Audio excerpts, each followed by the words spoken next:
RTI Live News. Ask for right.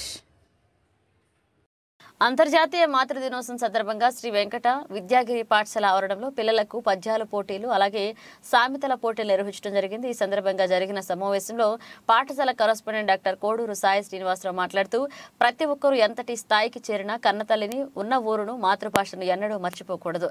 మన మూలాలు మర్చిపోయి దూలాలు పట్టుకుని లాగడం సరైనది కాదని, ప్రతి ఒక్కరూ తమ భాషను మర్చిపోకూడదని, అలా మర్చిపోతే భాష కనుమరుగయ్యే ప్రమాదం ఉందనే భావనతో అంతర్జాతీయ మాతృభాషా దినోత్సవం ఫిబ్రవరి 21వ తేదీన జరపడానికి నిర్ణయం చేయడం జరిగింది. ప్రస్తుతం మన తెలుగు భాష కూడా కనుమరుగయ్యే స్థితికి చేరిందని, దీనిని కాపాడే బాధ్యత మన అందరిపై ఉందని తెలియజేశారు.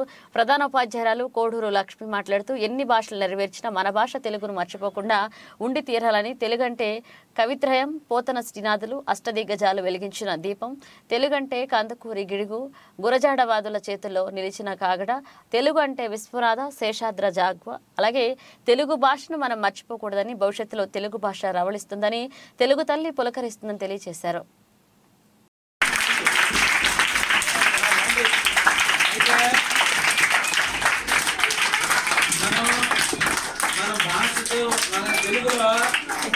తెలుగులోని సంగులు, సమాసాలు, అలంకారాలు, ప్రకృతి వికృతులు ఎన్ని ఉన్నాయో అన్ని ఉన్నాయి. అందమైనటువంటి పదాలు ఉన్నాయి. ఒకే పదంతో తెగమకయ్యే పదాలు ఉన్నాయి. తర్వాత సామెతలు ఉన్నాయి. మన జీవితాన్ని దిద్దుకునే విధంగా సామెతలు ఉన్నాయి. అందులో హాస్యం ఉంది, వ్యంగ్యం ఉంది, కొన్ని పద్యాలు ఉన్నాయి.